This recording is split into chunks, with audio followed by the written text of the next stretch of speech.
With the Pipeliner mobile app, you can keep selling wherever you go. In this knowledge-based video, we will show you how to install and set up the mobile app. To get started, download the Pipeliner mobile app from the App Store on iOS and Google Play Store on Android devices. Once it's downloaded, open the application. First, choose your notification setting. We recommend you allow the Pipeliner app to send you notifications to receive updates and reminders from Pipeliner in real time. Click on Allow and then click on Continue.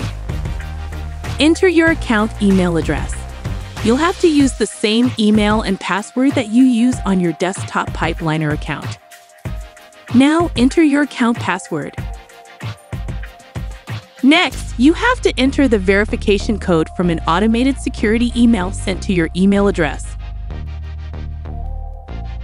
Finally, select your workspace and wait for it to synchronize. And that's how you too can get started with the Pipeliner mobile app to keep selling wherever you go.